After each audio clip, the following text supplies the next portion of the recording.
Welcome back, everyone. It is time for a battle in the top spot between SK Telecom T1K and OMG. These two teams have met before at the 2013 World Championships, where SKT had that very famous mid lane push. They secured 6 kills, 1 Aatrox passive, 3 towers, the inhibitor, all of that in less than 1 minute and 30 seconds, and all of that action happened at 11 minutes into the game. I distinctly remember Charms and Cocoons landing one after the other after the other. So they ended up splitting that group stage 1-1. That was a play that allowed SKT to win a match after OMG had beaten them, with both teams tied at 2-0 in the table. Let's start with Monty. Considering the history, considering what we've seen already, what's your take on SKT? I mean, I still think they're going to be the stronger team here coming in. They have looked just a little more solid, and they've gotten better and better as the tournament progressed. We've seen that big-time improvement. They did look a little shaky in Game 1, but it comes down to that laning phase. It's going to be crucial for them to ban properly against Xiang.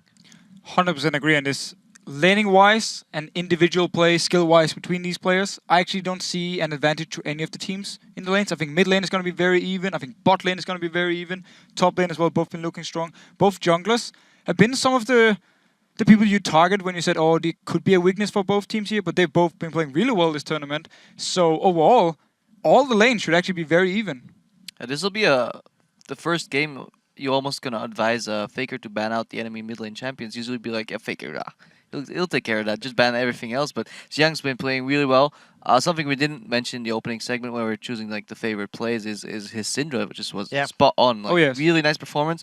On a bit of a niche champion you don't really see that many times, so it's really nice to see Chinese players bring out these somewhat unconventional picks and play really well with him. So we've been talking about OMG a little bit. They are, of course, on the other side of the Rift, red side. They have played pretty dominantly coming into the tournament, and over the games yesterday, Freak, you noticed that they tended to focus a lot of their attention and the counter jungling on their opponent's blue buff. What's your take on that? Yeah, so both games they played yesterday, they're on the blue side, they're on the bottom left side. So if they want to take away dragons, and the more important buff in general is the blue buff, but those happen to be in like the same area, right? The enemy team's blue buff and dragon are in the same spot. So you go 7 minutes in, 8 minutes in, you can invade the blue, turn that into a dragon, and you've got all those map control. And that seems to be where the Chinese teams focus their leads, is actually around dragon area. It snowballs easily into taking the blue buff, and so they want to own the jungle all the time. That's how they get their advantages. Well, you brought this up yesterday, Freak, but we were talking about the kind of pick and ban phase and forcing Xiang onto Nidalee, which is not something that OMG plays particularly well with strategically. And if I was SK Telecom coming in, for those of you who don't know the Korean scene very well, it's very common right now in Korea to bait out a Nidalee pick and then counterpick with Yasuo because it's so strong, not only in the laning phase, but it really shuts down all of that poke and siege later on. And so Faker is comfortable doing this. We've seen SK Telecom K do this previously, and I'm wondering if that's going to be their thought process moving into this game. I really think actually will be, because if you shut down the mid lane for OMG, everything around the blue buff is gone. Like, the whole tactic for them is let Xiang in the mid lane 1v1.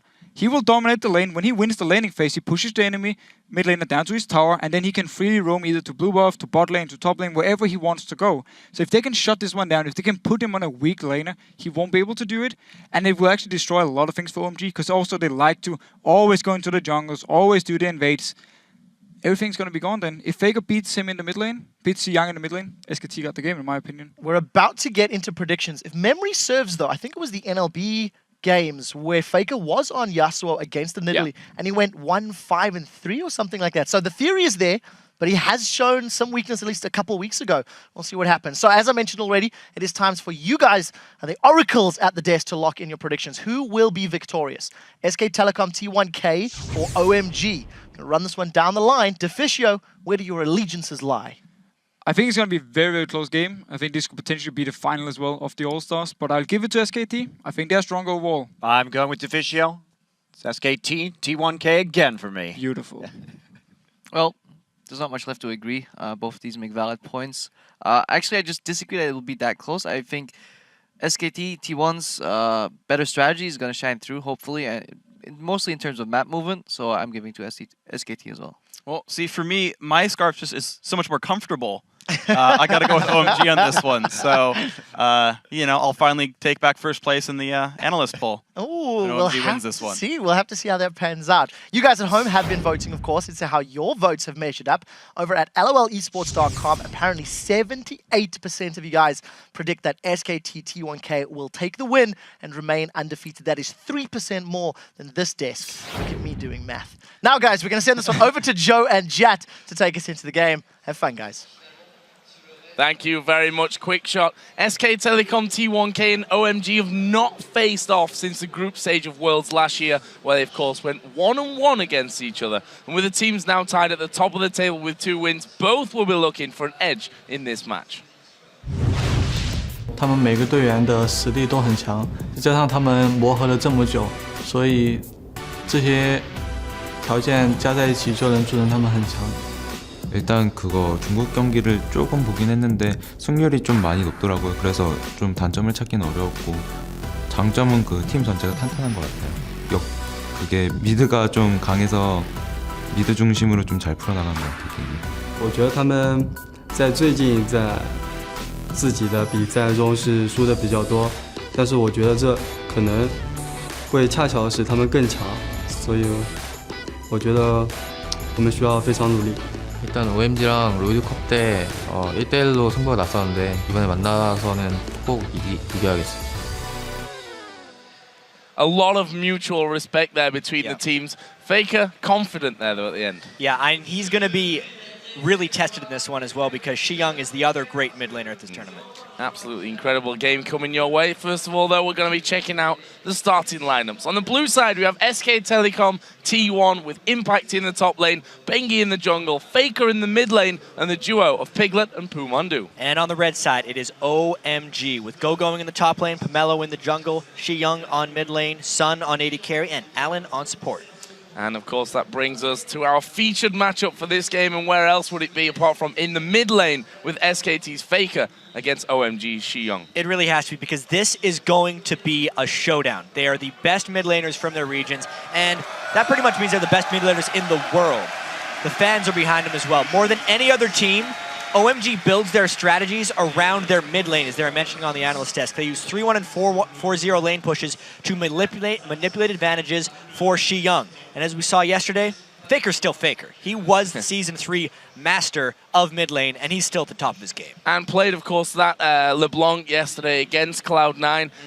Something tells me that that kind of champion for Faker might not be getting through the banned phase today here from OMG side. I really wonder how many mid lane bans are going to get focused.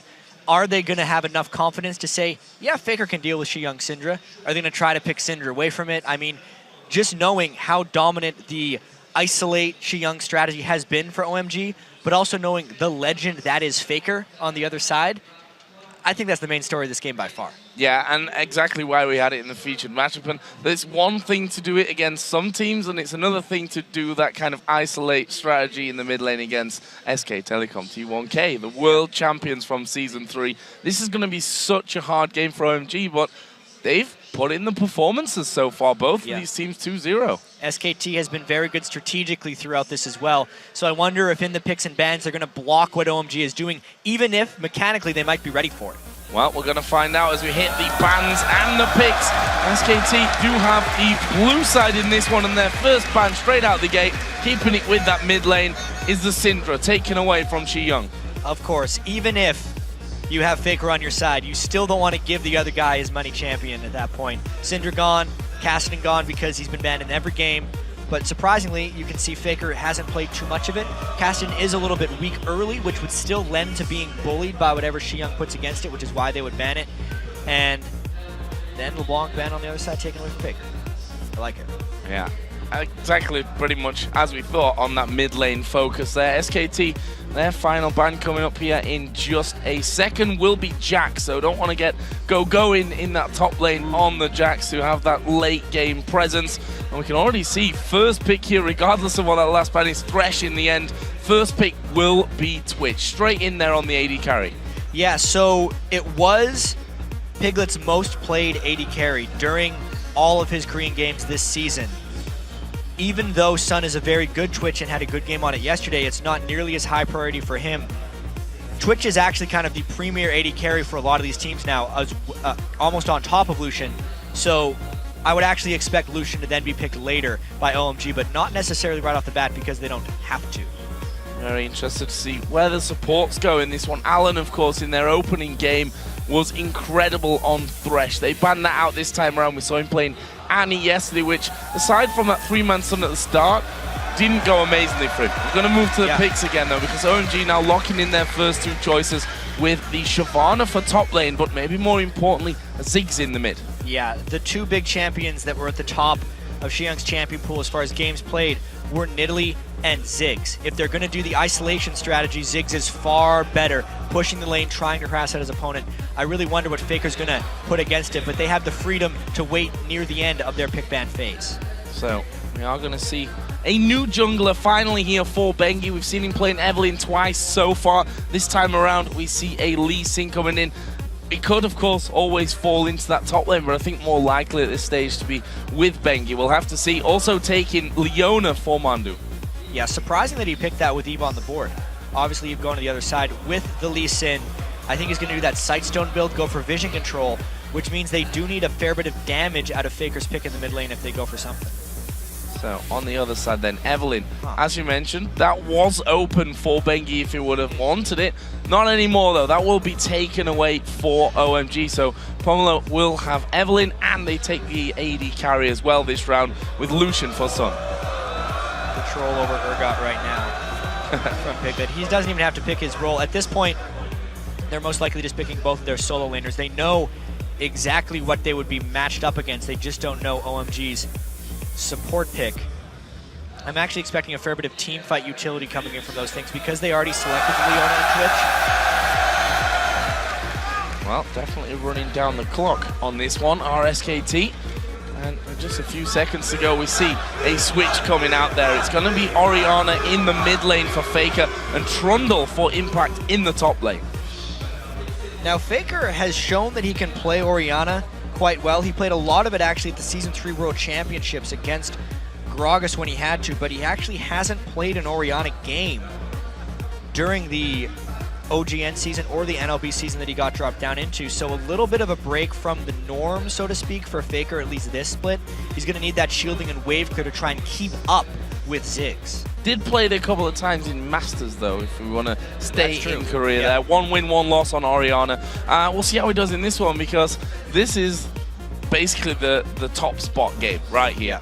The chances of this being the one that decides who finished first, pretty much done and dusted. On the other side, OMG taking a while here. Support pick is what we're looking for Alan. As we said, he's played Thresh and he's played Annie so far.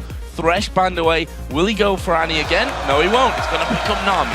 Yeah, you can see they have a lot of long-range potential poke with the Ziggs here. It is his second most played support. Even though he played the Thresh and the Annie, which are standard supports, Alan's the guy who plays unconventional things. He had played 4 support LeBlanc games. It was banned here, so he couldn't go with it. But yeah, the 5-0 record on Nami, very brutal laner, especially with someone like Twitch, who when he pops out of stealth is pretty much just a turret of damage. That's when you throw the bubble right on top of him, try and pop him up, and you let Sun try and finish him off on Lucian. I do like that Nami pick for the team comp, and specifically if they have to lane against Twitch and Leona. Really interested to see how this one works out. The 2 form teams up until now, of course, this is our first invitational game of the day, so who knows who's changed their plays overnight. TP and Fnatic certainly be 2 teams that are looking for that, but going on form so far, these are the teams to beat. This is the top game for the All-Stars group stage here. Of course, we still have playoffs to come a little bit later on in the weekend. Tomorrow and Sunday, of course, we will be moving on to them. But as we load onto the Rift, hit us up on Twitter, guys, and let us know which mid laner you will think will be coming out on top of this one. Use hashtag Faker or hashtag Xiyoung. It's hard to call. It's really hard to call. That's why I'm so excited for this game, especially because we actually might see just a full-on 1v1 with these guys with very little jungle intervention early, just because of the way OMG plays the early games. Fnatic might have something up their sleeve. They have been very good strategically this tournament, which has been one of their big weaknesses during their slump, not necessarily knowing the way to go early game or follow people's rotations in the late game, but they did that very well yesterday against their 2 opponents.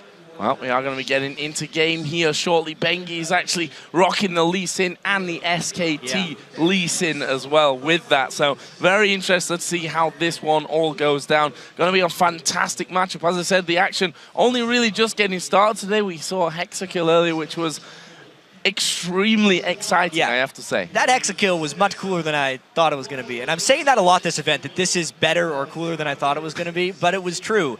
Just seeing where they came out, double Lee Sins, double junglers. I know that SKT had luck with the SKT skins yesterday when they did the Vayne and the Zyra. By the end of it, maybe they're going to play all 5 of them. They're just going to make it in slowly. Just need Jax to be They're waiting, obviously, till the grand final to play 5 in a team.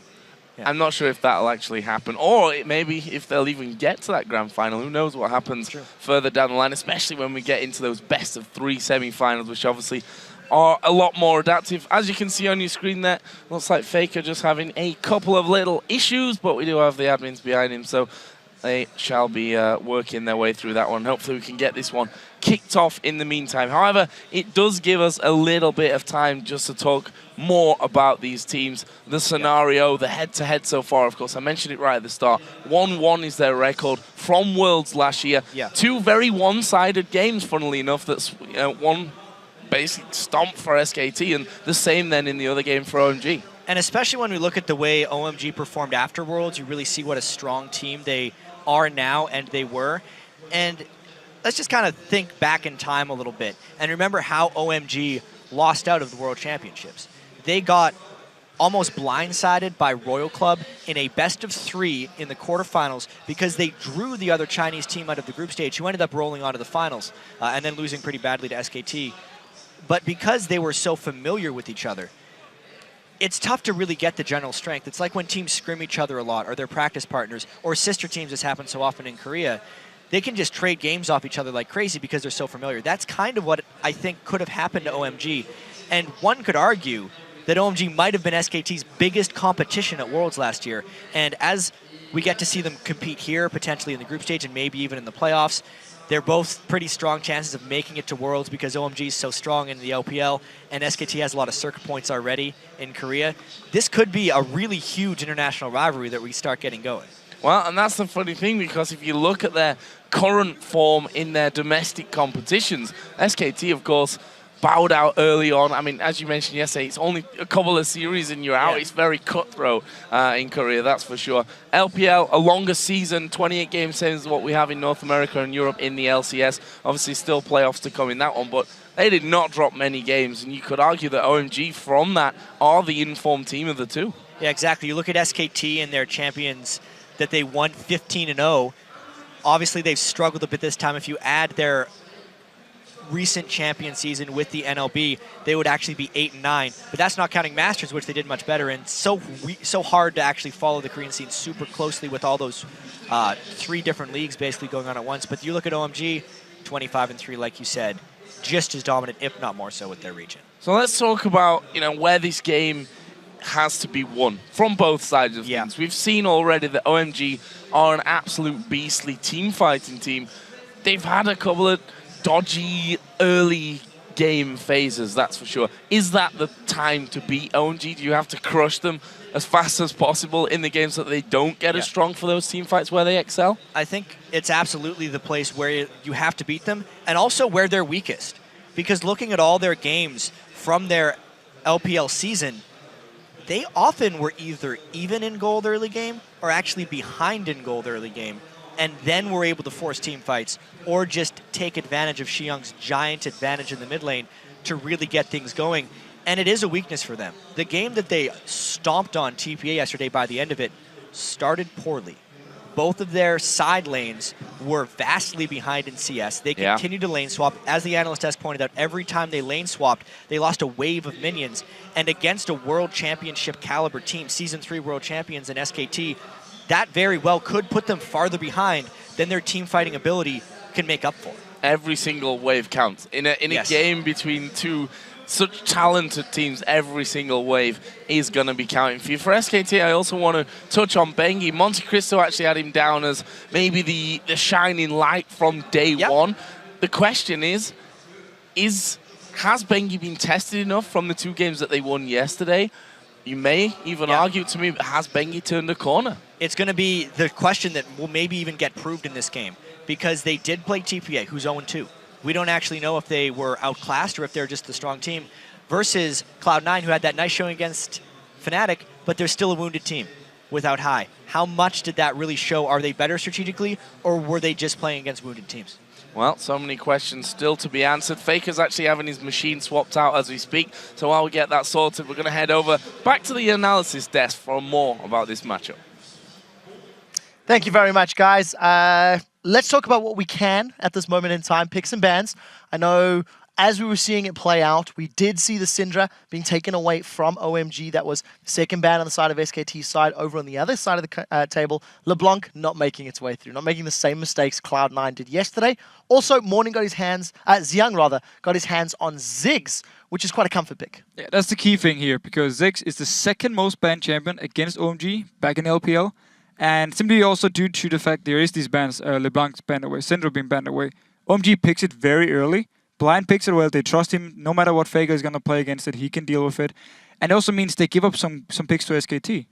Well, very quickly, we're actually almost ready. Yeah, coming in, it's still a losing matchup for Orion. It is a hard matchup in the laning phase, but they gave away some big Korean power picks as well. Twitch is frequently banned against Piglet. Also, the Lee Sin. Now, at first blush, just looking at these compositions, right now, if it goes late, Ziggs will be able to turtle, and SK Telecom doesn't have the best siege, so this might be a long game. Very quick. I know you're excited.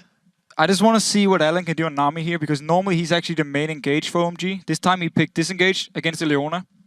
Maybe it's going to hurt them, maybe it's going to go good for him. We'll see. Well, we're about to find out. It does look like that problem has been resolved, and we should be ready to go. So Joe and Jet, take it back again. Well, we're happy to take it back because we are getting closer to that game. Faker's machine has been sorted out. His headset is in fact back on, which is a good sign for us because this is the most hotly anticipated game of the day. And I did like Monty's point right there about the Ziggs being able to stall into the late game. Even if they make some mistakes early, they might be able to make it to a point where the gold is close enough to have even-on teamfights where they excel. Where they excel. Guys, we're going to get into the game and figure out whether it's SK Telecom, T1K, or OMG that can go 3-0 here in Paris. Gonna be an exciting one, that's for sure. The question is, who is it that's going to be getting the early advantage in this one? We've seen so much action at level 1, something that me as a play-by-play commentator absolutely love. You hit the roof right at the start of the game with some of these calls. And I really do have to say that SKT is the early game favorite right now, just because of the way they rotated against Cloud9, the stuff they did early game, very early on, and because OMG has had suspect starts. Faker may still be having some issues, though. It looks that way. Faker, the man with his headset off, as you can see. Full screen on your screen. So hopefully that can be sorted here as quickly as possible. And funnily enough, Jet, as we say that, the pause is once again coming off for a second. Seems like it might be a test pause, though, just to see exactly what is going on here with Faker. Headset on, headset off. I'm not sure if Faker knows what Faker needs right now. So you guys know at home, we have extra referees for the All-Star. Normally there was 2 refs. We now have 3 refs on the stage. Obviously, all QA is standing by. They're getting these tons of backup machines. He's on his second PC here, just making everything try and work. But sometimes just doesn't want to cooperate. It's an audio issue. Yeah, it can be a process as well. Of course, with the Korean teams, we have to go through translators a lot of the time for these teams, so it can be a bit of a process. But the team is up there and now working on this issue, and we should be able to get this one going as quickly as possible. Either way, for Faker, not the start to the game that he's looking for. These kind of things can sometimes have an effect on your concentration, I think, more than anything else. But we're talking about Season 3 World Champions here. These are not guys who have no experience playing on a stage like this. And not to mention all the finals they've been a part of over Korea. They've played in many monstrous stadiums in front of thousands and thousands of people with the pressure coming down on them. I mean, Faker is just got to say so famous as well. He knows how to deal with the pressure. There is a lot on the line for him, obviously, because representing Korea internationally is a huge pride point for these guys. And Korean teams, almost more so than anyone else, really, really prepare for these international events, and they always seem to win them. They do. And we heard yesterday, actually, from Freakies, looking forward to seeing a top international event that's not won by a Korean team. kind of hard to argue against that at this point with a 2-0 SK Telecom. That might change here, though, with OMG looking strong. Freak's already got the OMG scarf on, which, by the way, looks very warm, something that we definitely don't need here in Paris. Yeah, I have to question where he got that, whether Pastry Time actually gave it to him at some point, because I don't remember Freak having it laying around, but he's got it now, which is the important. He's got it now. Even more importantly than Freak's scarf, we're getting into the game here. Are we going to see anything at level 1? We were just less than a minute into the game when we had that last pause, and as such, nothing really happening. Pretty much a line defense spread out across the entire map here. Yeah, they're dancing in the top lane, and there's some fun bomb action going on in the mid lane, where they're both faking recalls at each other. And Xiang has already tried to cancel and throw bombs every once in a while, but Faker hasn't let a single one land. They're mechanically testing each other right now. Who can cancel the recall last? And who's the best dancer, which I think Faker wins automatically with Orianna there in the mid lane. We'll see if they decide to have a little bit of a go at each other. You see the reactions there. Xiang moves one step forward and Faker says, nope, I'll take the step back as well. So this is definitely an interesting start. You can see on the player cameras there. That's basically first points for Faker there. That's the third one he's dodged. Oh! He didn't trust himself to dodge that one, but he did it anyway. Well, minions are in the lane now, and that basically was the level 1 from this game. It was a dance and a few bomb dodges in that mid lane. We can see the start here from SKT. Down at the red buff with the help from the duo lane. They're going to be facing off 2 versus 2 against Sun and Alan. I'm actually really happy to see standard lanes in this one because we'll really get to see the individual laning skill of these guys come out strong. It also means for SKT that it's not going to be as isolated in the mid lane. Look at this early damage though, big fight! Sun's in trouble, actually will flash away, but now it's Piglet that has to flash as well. He got very, very low from that one. In the end, it's Mandu and Alan that end up going head to head. If we look at summoner spells here being burnt, Sun, with the heal, uses Piglet actually went Ignite and Flash. Exactly, but Mandu still has his heal. If they do that trade again, it could be in the advantage of SKT, but they don't want to take any risks. He's actually the one recalling first, which will mean Sun has an level and experience advantage in that bottom lane. Alan just showing Mandu who's box, keeping him zoned away from everything there. But obviously with the recall of Piglet now, will be them starting to, I say starting to fall behind. It's already a 10 CS difference after that little engage or encounter here in the bottom lane. The top lane, of course, we did see a brief moment of dancing from both Impact and Go going just next to the turret. Currently, they are level on the CS with Go going just slightly ahead actually in levels here, already up to level 3. Have to say, Impact has been really impressive for me so far this week. Playing the Shyvana himself has pretty much bullied everyone he's gone up against. Yeah, especially Balls yesterday. Oh, yeah. The guy who was the top lane carry for Cloud9. That's really the first bad game I've seen from Cloud9's top laner all season, really, if I include what's happened. And Impact has just been able to shut it down. Don't even need to talk about what happened to Aki in the top lane there. Yeah, that wasn't pretty, I'm afraid, for TPA side of things. Our mid lane featured matchup, though. Faker against Ji-Young. Faker is level 4. We'll look at the CS, 25 to 19. Not expecting these guys to really be missing much of a beat when it comes to actually farming up. This is where it gets interesting, though, when Pomelo and Bengi start to get involved in that lane. I do have to say, even right from the start, Shi-Young usually has the other guy pushed back, and even if he's behind on CS, he's done damage to them. He has done neither of those things to Faker so far, so I really do think Faker has the upper hand in that lane early. Did see Bengi actually come into the bottom lane there. Can't even hit the minefield. A bit of a look. Yeah, not quite. Faker running low on mana there, but see that Ji-Young having to use these pots already. Both mid laners did start with the pots and Doran's ring here on the very get-go. And Faker, the one that's still holding on to that pot, dodging pretty much everything. That little dance and dodging at level 1 wasn't just for show. That's actually what's happening. But look at this. We have Evelyn up there. Gogoin's less than half HP. They need to be careful if they're going to dive how they tank it. Lee Sin is very close. Bengi is a master of counter ganks, and it could be the right time. Let's see how fast it is. It's going to be Pomelo that tanks this one up, but there's a flash from Impact. He does get first blood, and he's managed to get away. Bengi gets one kill back. He's going to TP out. It's going to be quick. He's got away. He's got away from it. 15 HP left for Gogoin. It doesn't get any closer than that. Wow. And that's gonna basically blow up the zenith here. Eruption from the crowd. Yeah. Let's look at that one again. So clutch. So they had the level advantage, and it's all about how they tank the turret right there. Going does get turret on him, and he tries to tank as long as possible. He had it timed perfectly if Bengi didn't actually show up. So Bengi gets there. Both of them would have gotten away. The teleport was timing. We don't have time for replays. Mondo going down, and Alan picks up the kill there. Meanwhile, Piglet trying to get the damage back onto Alan. The poison won't be enough to finish him off. Is Piglet going to go aggressive? He did just go into ambush, but decided not to push on further through. That leaves us at 2-1 in favor of OMG. Oh, Piglet does get some nice return damage, but that kill basically happened because of the early recall from Piglet. He didn't buy any items, whereas Sun actually did a fairly early recall and picked up a second Dorns, knowing how trade heavy this lane was going to be against a Twitch.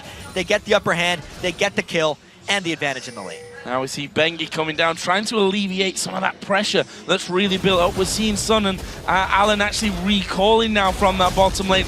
Might mean that he comes in with even more ridiculousness. But a level 6 impact, he's almost too big to kill right now. There's not even a red buff. I wonder how he's going to walk away from this one. Oh, Gogo needs to be careful on it. There's the pillar going down. Impact at less than half HP, getting a bit of regen from his ultimate. But Pomelo going to stick to him. And actually, Pomelo deciding to turn away. Impact giving enough damage back to stop that gank from working. Yeah, got them both really low, trying to show his force in that lane. And Bengi has to make something happen off of that. He did not help out his top laner there, and he's trying to counter jungle.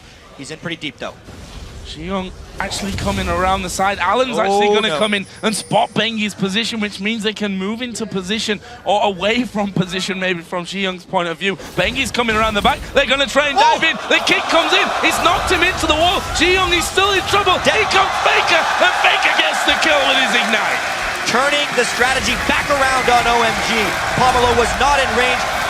Does make Faker burn the shockwave, though. Burns the shockwave. Faker thought he might be able to have a bit of a go on Pomelo, or whether that was even for safety reasons there for Faker. Either way, they get the kill. Bengi not quite getting the kick that he wanted because of the flash from Xiong. But nonetheless, great game so far.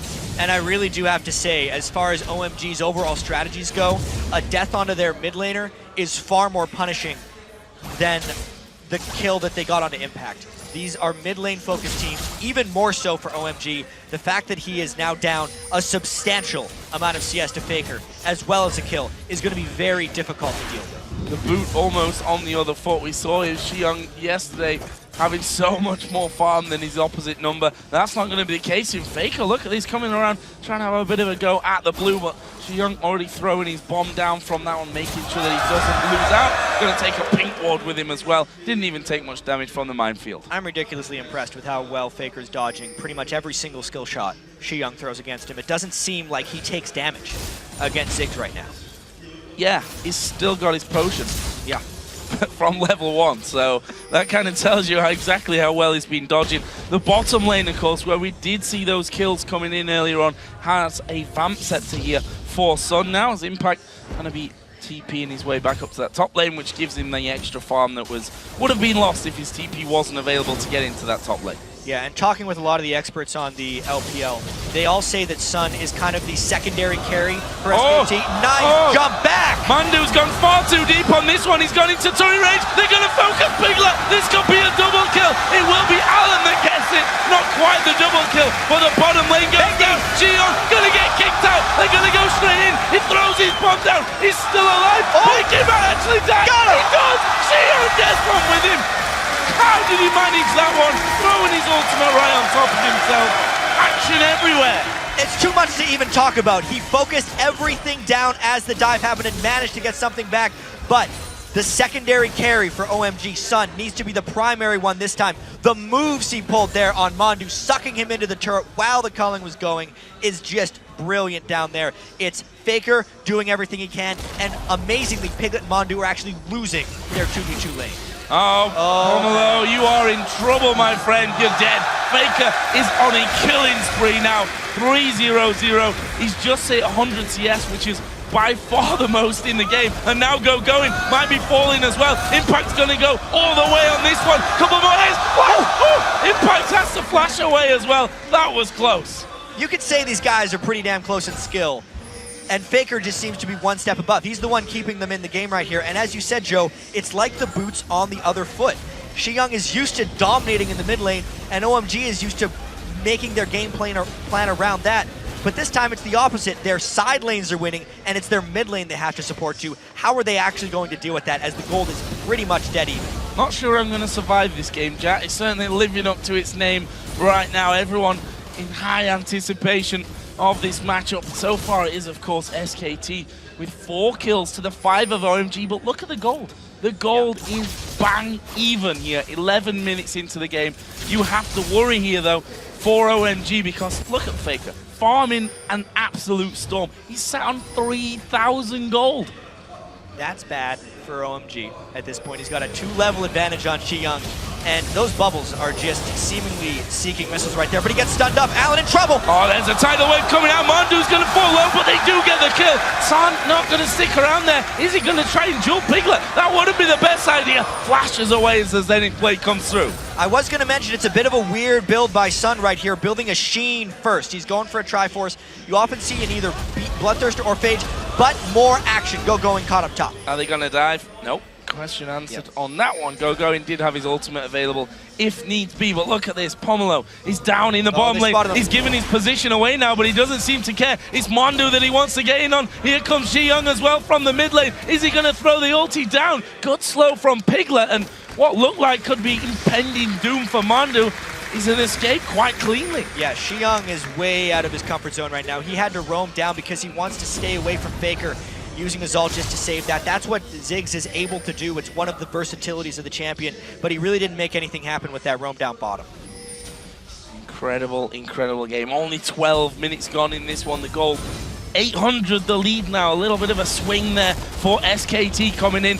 Impact, the man who's almost got his Blade of the Ruin King finished up, doing good damage to the turret, but it's his bottom lane that's going to be once again focused by OMG. SKT already backing away from this, so they obviously feel like there may be an unseen threat hiding there as going here. Is falling low. Impact going in again, doesn't trust himself underneath the tower.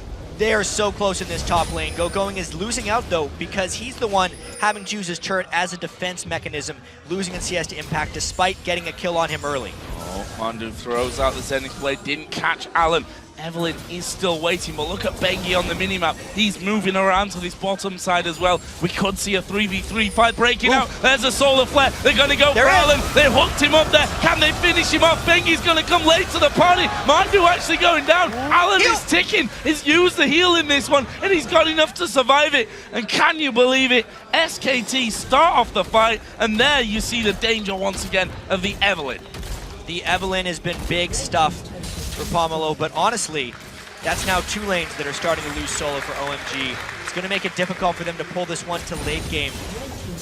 Did point out in the team compositions that SKT doesn't actually have much siege based on the wave clear of OMG, but Young is going to need to get a lot more farm onto Ziggs in order to stall out like that. It's really just this bottom lane that is the last vestige of advantage for OMG in this match. Sun is level 9 there to the 8 of Piglet. CS definitely in his advantage. If you look at that mid lane, of course, that big lead that Faker had built himself up continues to be the case. His 3,000 gold was invested heavily.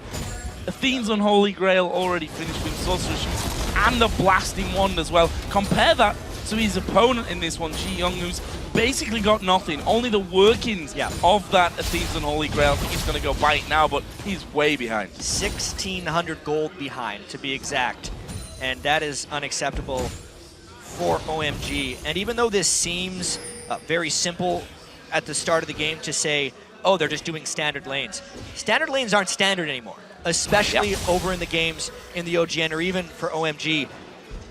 This is very good by SKT, trusting Faker to be able to beat Young in that 1v1 and getting repetitive ganks by Bengi. It's almost like Season 3 all over again for them, but SKT pulled it out at the right moment. Oh, they're going to go in towards Faker, but it's going to be a bait. Shockwave comes down. Ulti comes in as well. Bengi's going to go low, safeguarding away. They kick Pomelo back, but here comes Young. Faker's going for the kill. He has to back off though. Allen's come around. Tidal wave comes in as well. Now Impact's coming down. Are they going to be able to pick up a kill? Faker doing good damage. Young goes very low. Can they finish him? It's Impact that's in there right on top of them. Faker flashes in. Does he get the kill? Yes, they do in the end. Now Xiong is focused. Bengi falls. It's Alan on the top side. It was a double kill for Mandu. They're going to let Alan walk away. A 2 for 2 in the end.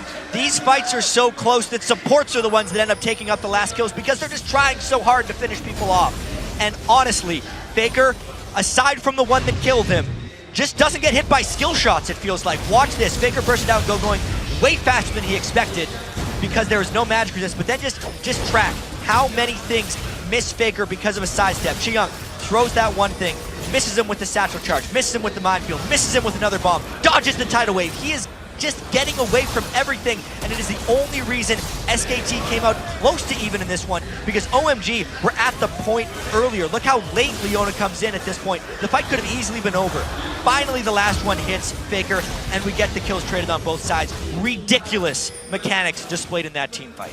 We've got 5 kills from the 16 that are on the support players right now, which is gonna be a fun time for them, that's for sure, as we are gonna see Piglet here having to flash away. Once again, Pomelo gonna make his presence felt. Bengi moving in as well. Here comes the teleport of Impact into that bottom lane from the top. The kick pushes Pomelo against the wall. The pillar will stop him getting away. And now they've got in underneath the tower. Alan down to half HP. Can they keep going? Sun's got no chance, and Alan's a dead man as well. Bengi picks up that one, but Faker here to the side. Finished off in the end by Shyvana, but Mandu's gone deep once again. Too far maybe, he falls down, but now they're chasing on to going. Xiong can do good damage on the side as a double kill. Impact survived that one just about. Xiong will walk away. 4 for 3. Joe, insane. This is absolutely crazy. 12 kills to 11, 17 minutes into the game. A lot of the Korean games this year have been slow-paced, so to speak. This is nothing like that at this time because these games are both on top of their game. Piglet had to flash at the very start for this, and this was SKT trying to take it all. Once they got that one kick into the side and the pillar to isolate 2, they actually went for the third because they knew they were secured, but that's what we saw. We need to track how Faker is going down because he was trying to finish things off and they piled onto him. But because of the formation of the map right now, they ended up just running into each other, always collapsing in. A missed skill shot right there by Mandu that they could have needed later to end up that chaotic fight. At the end of it, it was 4 kills to 3 kills, and SKT with a bit larger lead. And it's only a bit as well. 20 minutes almost into the game. This will help, though. We're going to see a dragon. If they can finish this one off, that will give a good lead over to SKT. However, they need to be careful here. Piglet getting destroyed by Sun. Tidal Wave going to come through. There's a shutdown. Sun might die from this one. Again, the solar flare from Mandu locks him up. Alan now is going to be chased around the side. Evelyn's coming in here. We've got Bengi. We've got Faker. Been deserted. Moving in as well. They're going for Alan. You're not surviving this one, I'm afraid. They could even tank up that tower and take it down. We actually saw the teleport coming in from Impact. No, it was a recall. Sorry, I'm telling lies. Because that top lane had been pushed so heavily. Going, getting the outer, working on the inner. The outer mid lane is being pushed as well. SKT reply with the outer bottom lane turret of their own. Yeah, and the mid one. Even in a game as chaotic as this, every action does have a reaction, and going has to use that Blade of the Ruined King to try and escape. Makes him pretty quick. Just trying to look at this game from a higher level at this point. It is still very close, and the siege defense is going to be very key for OMG when the game gets to that point. But for now, they're too busy fighting. Oh, Impact knocked back by the satchel charge. The minefield will slow him somewhat. Can they finish him off? Yes, they will. Piglet's off as well. May feel like they could have gone for that one, but safety, the name of that game for them. They'll take quite happily the kill onto Impact. Piglet is actually getting punished for a lot of his positional moves this game.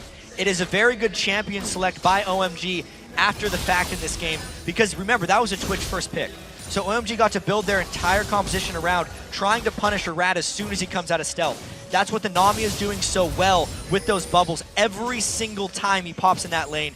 And that's what Xiong did with his Ziggs AoE the instant Piglet tried to turn. Let's try and get to items, shall we? Let's try. Tried a couple of times, but basically just gave up on it after a while. Mid laners in particular I want to look at. While Xiong had a horrible laning phase in terms of farm, he's now picked up 4 kills, died only one more time here than Faker. We can see Rabadon's death cap added into his Athenes. On the other side though, Faker still ahead when it comes to the items. Athenes, Void Staff, needlessly large rod now out as well. And Faker actually tends to go to Void Staff before death cap fairly frequently in games. It's one of the things he likes to do. Young, though, only 600 gold behind, as opposed to the 1,500 he was before. So once the team fights started happening, as OMG's strength dictates, they started catching up a little bit. Uh-oh. This is a duel, though. This is a duel. Going chased down by Impact, and Impact again turning back at the last second. Sun here finishing off finally that bottom turret. Yeah, finally, as you say, with the Trinity Force, that's a faster turret-pushing build for Sun. I do want to touch on Faker's Void Staff build a little bit, though, to kind of explain why he does it. It gives him more neutral target selection as far as who he gets to hit. And with the game as chaotic as it is now, and jumping on him so frequently, he wants that magic resist to just try and blow through him if he does get some MRO on that Shyvana.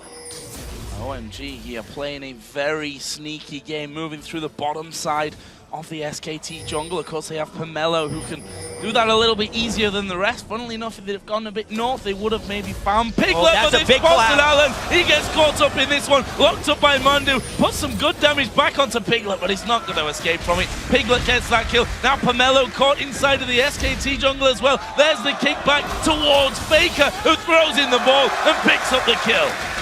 Pretty big positional mistakes right there by OMG. They were trying to set up more punishment for Piglet, but as they're so used to not having to deal with, their mid lane has lost control, so they couldn't make those aggressive moves into the jungle because they're the ones that get collapsed on now. This Baron may be indefensible with their jungler and support down, but they're going to try. Baron Nashor at half HP. Going is maybe the savior of this one. Ziggs is coming in though, and he has his ultimate. That could be the big one here for Young. He's actually going to throw that in. That knocks Impact low. There's a call in from around the side. Mandu's going to tank it up though, and they pick up Baron. Now they're going for going. The shockwave lands. He tries to dive out with the Dragon's Ascent.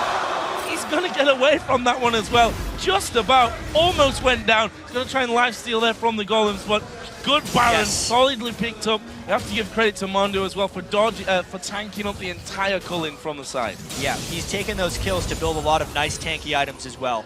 So it helped him survive. That was a very decisive call there by SKT after they caught a few people of OMG out of position, immediately turning it to perhaps a insurmountable advantage. That's what SKT always loves to focus in. It's a 4,000 gold lead. And now the question will really be about whether they could break through an OMG turtle, because that's exactly what OMG has to do now. They do have the death cap on Ziggs, so they can push out turrets very effectively. Returning to that top lane there as well. A big wave of farm pushed in his general direction. He's currently leading the CS battle on that front, got more kills. Less assists overall than Impact from this one. Here is Piglet. This is where the Twitch. You've got to be scared of the Twitch. Piglet's going to go straight on top of Sun. There's the slow coming down. Blade of the Rune King active, not actually used there. And Sun is going to throw down the Cullen. Well, here comes Bengi from the side. Can he get in position? Oh, Alan going to be spotted. Bengi goes further north. Both Alan and Sun have tried to back away. Sun's actually recalling at the back of his inner turret. Bengi's going for a walk all the way up to the walls of the base here. That may force them to back away completely from that mid lane turret. Bengi's going to the base. He's going straight. That looks rather aggressive. Actually caught him out this one. Safeguard to the wall. Bengi not even phased by that one. And he burned the tidal wave, which is a tremendous disengage tool for OMG as a team as they try and turtle. That was a really nice aggressive solo move by Bengi. He did not rely on anyone else for that one. Oh, solar flare goes in. Bengi again in behind the inhibitor turret. He focused Alan for a while. They're going to put some damage back. Piglet goes low as well. Meanwhile, in the top lane, Impact split pushing away. They do pick off Lee Sin in the end. OMG starting to move out, but they've lost that inner turret in the top. Yeah, but they still have their inhibitor shell up. That's the important thing for them right now, is making sure they don't lose any inhibitor turrets. I think Bengi kind of gave away his life right there, because unless they're getting an immediate turret, that is a mistake. Going a little bit too deep, not once, don't think even twice, maybe a third time. Sunny is going to go low, the poison really hurts, he's going to fall. Oh, clutch heal from Alan, that'll keep him alive. But really, Piglet is showing his strength of not only himself, but also of Twitch, just popping up on Sun multiple times right there, and nearly killing him both times. Dragon won't be contested by OMG, it's an easy one. Second Dragon of the game, funnily enough, fairly low scoring in terms of Dragons. Yeah, it's because there's been so much damn fighting. We're still 30 kills 25 minutes into the game, and the Baron buff is making everyone on SKT that much tankier. we also know that late game Trundle is going to be an absolute force. That's actually what SKT needs to build up towards, is a Randwin's Omen on impact. Oh, wow. 1v4 Faker. You are not going to survive that one. Almost took down Pomelo on the way out, but definitely bit off a little bit more than he could chew there. Very interesting moves coming out from SKT, where they're kind of trying to do their own thing on 2 separate occasions. They need to play more as a team. This is actually what got them in trouble in a lot of their defeats over in OGN or NLB, where individuals would try and make really big plays, but they would lose to the teamwork of Frost and Ozone, the 2 teams they lost to. Bengi going in was one example. Faker trying to 1v4 there from the brush is another. And we know, as a team, that OMG are absolutely incredible. Impact, why not? Take the damage of every single mine, make sure those minions do in fact get through onto the base. Uh-oh, this is bad for Son. Bengi's going to come in around the back. There's the kick. Piglet comes in. He puts down the damage. And that's a simple pick-off, something that OMG cannot afford. Absolutely not. Now they have no AD carry. That means that outer turret is basically indefensible. If SKT chooses to go for it, they're actually more concerned of getting the blue buff on Faker, though. So that may actually be a late-game pickoff that doesn't lead to an objective, which is rare.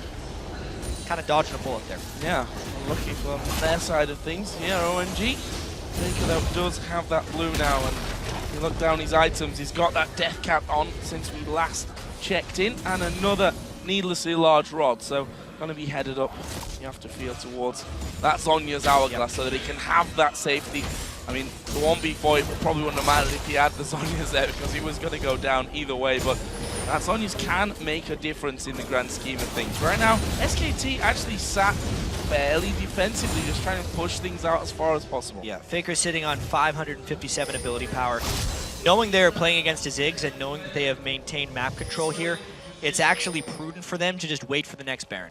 Yeah. And then hope to pull OMG into a team fight, which is what normally teams don't want to do. But hopefully for SKT, the vision advantage, the map control, and the gold lead will give them the advantage here within the next Baron time.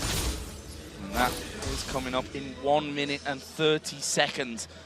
The way that SKT have kind of backed off from that certainly looks like they want to either fight around that Baron or just wait and take that Baron. OMG, of course, aren't going to give that one up for free. They couldn't defend that last time around, albeit they definitely tried as hard as he could. The culling coming through.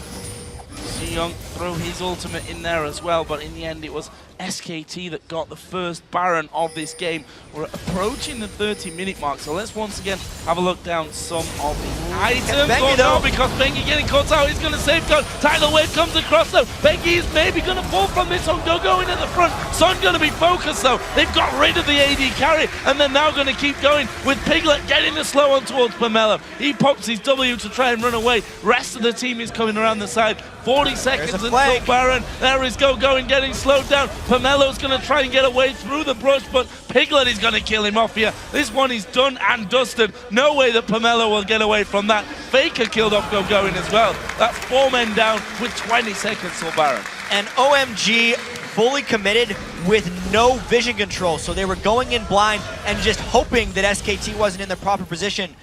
Well, they're SKT and they were in the proper position, and that's the big reason OMG got completely wrecked there. They got blindsided by Twitch. Piglet cleaned up. He's now 7-2, and it gives him a Baron. Waiting for that one as well. May as well. Bit of a dance before they celebrate another Baron. Second one of the game here for SK Telecom T1K. Alan is the only person around who can steal a Baron with Nami, then you're doing something right overall, but not even going to try it. That's the second Baron of the game, going to SKT. Yeah, honestly, he would have been doing something wrong if he tried to get it with Nami, because he'd be way too open to getting picked off and losing the game from a push. Now we get to take another look at this. See when they caught them, they went so far in, but there was an Orianna and a Twitch who just get straight to San and Alan. Faker doesn't even have to do anything. It was just Piglet that cleaned them up right there. And they don't even get Bengi. That escape from Bengi, getting the ward down, and, well, of course, it was then just a chase to victory. And this is another thing about having Trundle plus Orianna in their team comp. No escape. The pillars and the move speed by Trundle will secure kills if they can force battles in the open field like that. And once again, Twitch, as you mentioned, just showing, I mean, we've seen it already a couple of times from Piglet. He's now got 7 kills to his name. Getting in behind the AD carry, or anyone really for that matter, is 1v1 potential. Massive impact coming here on towards Sun. He's got slows for days, and Sun is already down to half HP. He's flashed away, which actually might just save his life. I don't know if he can actually outrun Impact unless he pulls off some spectacular juke. Impact is much faster, and Sun clearly can't duel him. That pillow's going to slow him down. That was pretty nice pillow work there, and Impact just waiting. It's one of those over the wall, slow and painful deaths, but there's more of an immediate death going on in the mid lane there. Faker getting a lot of damage, but he gets out of the shockwave. That's going to get him a double kill. Xiong has to back away. Piglet's going to chase him. He's flashed in there. Has he got the damage? By God, has he got the damage? He's unstoppable now at 8-2-8. This may very well be the game for SK Telecom T1K. Joe, once they got that first Baron, they just did not relent their pressure against OMG right here. They are totally in control. 31 minutes in, pushing the Nexus. And I think our pre-game question of how SKT and Bengi in particular turn the corner is hard to argue with this one. They clean up the game with an ace, with a Nexus. SKT goes 3-0 here, All-Star.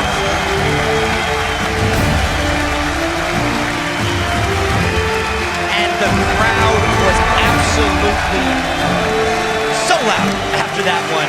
They're happy to see SKT back at the top of their game. Bengi ganked enough for Faker to let him destroy Xiong in that mid lane. Even though Piglet and Mandu couldn't take down that lane 2v2, they were still vastly superior. You can see OMG stunned. Absolutely gutted about that one because they had some very good signs in that game. Yeah.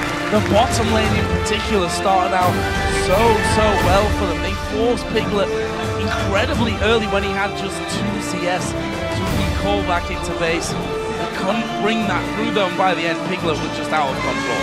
Piglet went absolutely nuts on Twitch. That's one of the big reasons they're willing to first pick that champion.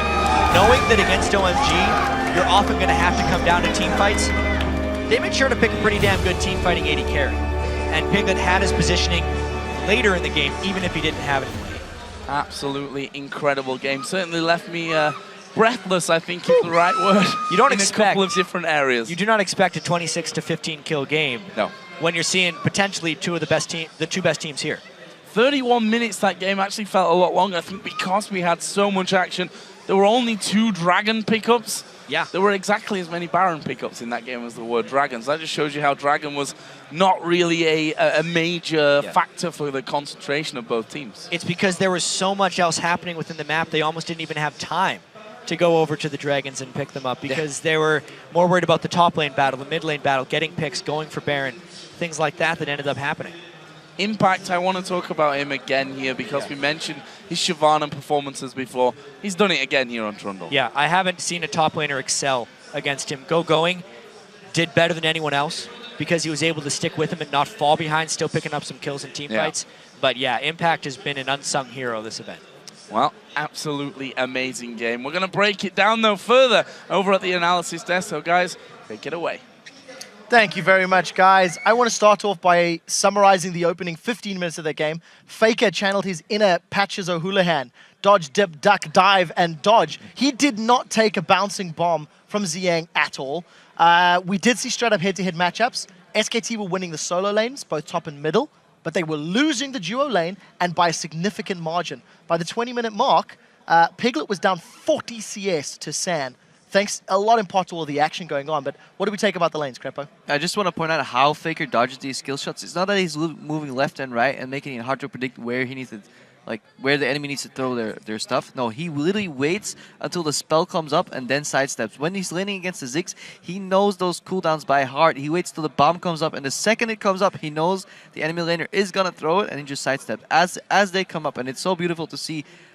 There's a fight later on as well where he just literally just dodges everything. Yeah, before we get to that, let's pull up the First Blood replay, I think, very quickly. Crepo, this is something that OMG started, that we're getting aggressive on the top lane. Talk us through how this played out. So before we play the clip, actually, we want to see what's happening. First of all, Gogong is doing well in the lane, and they want to push in Impact, and then they want to dive in with Pomelo. That's a good reaction from the team. But because Bengi's on top of his game again, he knows that that's going to happen. That's going to be the play on the map.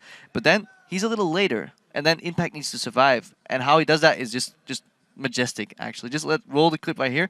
They're going to draw the aggro at him. Impact's going to see the Evelyn come in. He wants to back out, places a pillar, and forces out both the enemy players. Then flashes over the pillar, forces Evelyn's flash. Go and should die here. Gets in the brush, teleports out, gets hit. If the camera pans over, we see 5 HP maybe, roughly.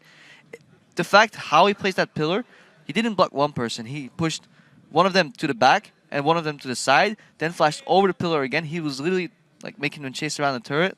You could play some Benny Hill music to make it even more entertaining. So well played. And this shows, even after that play, Impact goes to base and teleports back to his lane, and that's literally where he wins the game. Yeah. Exactly. Even worse for OMG, because going used the teleport to the base here to survive, so he couldn't go back to lane instantly. Impact could, so he got a hit in CS there, and from there on it was pretty much just a one-way track. Yeah, it was the assist to that, also the assist, yeah. Trundle Impact got in that game that really helped him start to take an advantage in that lane in a matchup that's only going to go more in Trundle's favor as the game drags on. And also, I do really want to turn it back to Faker for a second, because that laning phase was really extraordinary.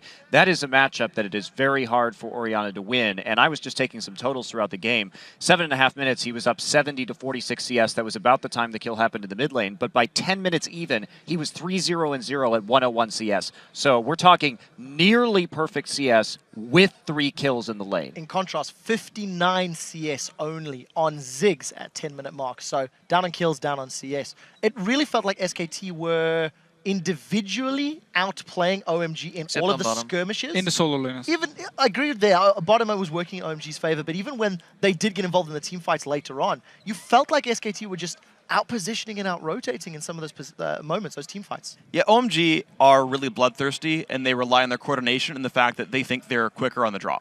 Like, they think, oh, we're going to get to your blue buff, and we know just kind of instinctively, well, we're going to get there first, we're going to get the dragon first, and, like, if you take a fight, we know we've got more people than you. And they just kind of got greedy over time. They were cutting corners and getting caught out because, well, they blew their cooldowns, but actually Twitch was right there. But this might actually even be the issue for OMG, that they are so fast with their things. They don't get the wards up, they don't get proper vision, they don't even think, oh, who might else be here? So we even see them in a team fight where they go for Bengi. It's actually in the late game, about 26-minute mark around the Baron. They put all their abilities into Bengi. He jumps away. There's no vision around him. Twitch just pops up, shoots onto the AD carry, shoots onto the bottom, to the back side of the team, and just destroys OMG. And they simply lose the fights because they are so fast and engaging. Let's quickly actually bring up one of those team fights that exemplifies this exact story. With the second team fight we want to bring up, it's a little earlier in the game than what we're talking about right now. It does take place in the river near the Baron. DeFisher start us off and Crepo chime in later. Well, so this team fight here is actually also to give some credit to Faker again with his dodging abilities. First though, going without his Blade Rune King completed, actually roams down. He's very easy to take down, he's very squishy. And notice Faker here now. From here on, he's just going to dodge everything Xiang throws towards him. Even the wave here, he actually dodges up towards is not going to hit him. And this means he buys enough time, even though Bengi's so low here. Pumadoo actually comes at the mid lane here, all the way from bottom lane to join with his team. Picks up another kill once he actually joins in. Faker will die from the last bomb, you can't dodge it all. But then Pumadoo joins in. Not only that, but Faker's flash in nearly killed Evelyn right there. He was in probably single-digit HP after that, so it was just a very subtle miscalculation on the flash to get the kill onto Eve. Well, closing thoughts on Crepo just before we have to move on. Crepo and Freak. Sorry, Freak. Yay! Yeah, I'll go first. I just want to point out the differences in vision control. SKT is almost tunneling on it. We saw a Ruby Sidestone rush almost on the Lee Sin after his jungle item. And then on the support as well, no finished items, just Ruby Sidestone. They're playing so hard on vision control. They had 5 pink wards up on the map. Compare that to what OMG is doing. Very few wards. At one point, they pink ward a brush, move past it, sit in the brush, try and bait somebody in, but it was clearly warded. SKT reacts, kills one guy, and goes to Baron and get Baron. That's because OMG is so used to playing against opponents with poor vision control, and they just got out-visioned. The other thing I want to point out as well is, and I know this would have changed the dynamic of the lane a little bit, but Alan, and I know Jack mentioned it in the commentary, just picking Annie, right? He's like, it's the default engager guy, right? OMG's going to go Bloodthirst, look for a fight. Flash Tiber's a lot better than Tidal Wave, right? Like the Tidal Wave that Faker dodged right there, would have just died to Tiber's right there. Like 100% you can't really miss that. So Alan goes back to a more comfort pick, and that OMG playstyle works a lot better. Yeah, I do agree, and I am sorry to cut this off, but we do actually have to throw this one over to Shox, who is with SKT's Impact for some inside information about them taking lead in the groups. Thank you very much, Quick Shot. Indeed, joined by Impact, and once again, my home in is going to assist me in the translation. Impact, first off, congratulations, 3-0 so far in the tournament. The first thing I want to ask you, OMG was looking so strong yesterday and today as well. What makes them so strong? And also, what was the key for you guys to taking them down here? 지금 OMG 팀은 이제 어제도 그렇고 이제 되게 강팀으로 알려져 있고 되게 잘하고 있어요. 근데 이제 OMG 팀의 장점은 어떤 것 같고 그런 강점을 어떻게 공략해서 SKT1 K팀은 이겼나요? 일단 기본기가 탄탄한 팀이고요. 그리고 전략적으로 좀 더 그러니까 준비를 해와요. 꼭. 그래서 그게 강점이라 생각해서 하고 저희도 근데 이번에 이긴 이유가 저희가 기본기가 좀 더 탄탄해서 이겼다고 생각합니다. I think OMG's biggest strength is their basic mechanics, and they always have a strategy prepared for the game. But for this game, I think our basic mechanics were were better, so I think we could win the game. So your direct lane opponent was going yesterday in an interview. You said that they were quite confident that they could beat you guys today. Did it add an extra bit more of satisfaction that you were able to beat him here today? 어제 이제 OMG 고고인 선수가 인터뷰했을 때 오늘 만나면 꼭 이길 거라고 얘기했어요. 그런데 이겼잖아요. 네. 그럼 임팩트 선수는 라이너로서 이겨서 좀 더 통쾌한지 기분 어떠세요? 이번에 고고인 선수보다 제가 좀 더 잘했다고 생각하고요. 근데 고고인 선수가 좀 긴장해가지고 했던 플레이 때문에 좀 더 아쉬워요. 긴장 안 하고 좀 더 잘할 수 있을 것 같아요. I think for this game, I played much better than Gogoing, and also I think Gogoing was a bit nervous. I could see it in his plays, and I think I hope I could play against him next time in a better shape. Yeah. So you talk about your shape, and yesterday Faker mentioned in the interview, I feel like this is really can be the turning point this tournament for SKT. How do you feel about your performance in the tournament so far? 이제 어제 페이커 선수 인터뷰에서 지금 올스타전이 SKT1 K팀의 전환점이라고 얘기했어요. 임팩트 선수는 지금 본인들의 활약이랑 이제 이런 기량에 대해 어떻게 생각하세요? 지금 조금씩 나아지고 있고요. 그리고 저는 SK의 전환점이라보다 저의 전환점이라 생각해요. 왜냐면 NLB 때도 안 좋은 모습 보여주고, 그러니까 한국 쪽에서 안 좋은 모습 보여주다가 제가 마음을 잡고 좀 더 잘해야겠다 이런 생각 많이 하다 보니까 여기 와서 좀 더 잘해진 것 같아요. I agree that it is a turning point for our team, but I think it would be a bigger turning point for me also because I've been doing that well during spring season in Korea. And hopefully I'm practicing a lot, so I'm hoping to play much better in this All-Star Games tournament. All right, well, you definitely played very well in this game and the entire team. Congratulations once again, Impact. Thank you. And now we're going to go back over to Quick Shot and the analysts. Thank you very much, Shocks. Great interview, and we'll have to see how SKT continue to perform. Division, I cut you off just before we go to an ad break. What was the point you were trying to make? I just wanted to support the Freak in what he said about the lack of the Annie pick here, because we actually saw Nami with the tidal wave a lot of times. It was part of the engage coming in, and it didn't work for them. With the Annie pick, they could have just instant engaged, like you just said here. So it was an issue for them. They didn't actually have a hard engage on Alan like they normally do. Well, we'll have to see if they can figure that out for the rest of their games. Coming up shortly, guys, Cloud9 will take on the Taipei Assassins, and the North American team can lock up a place in the semi-finals with a win. Now, I have been talking about the all-star viewing parties all around the world, and there's one taking place in Warwick University in Coventry, England. If you guys are at home, be sure to share how you're watching the action all the way in Paris by tweeting your photos to @LOLesports. Use the hashtag AllStar. We'll be right back after the break, guys.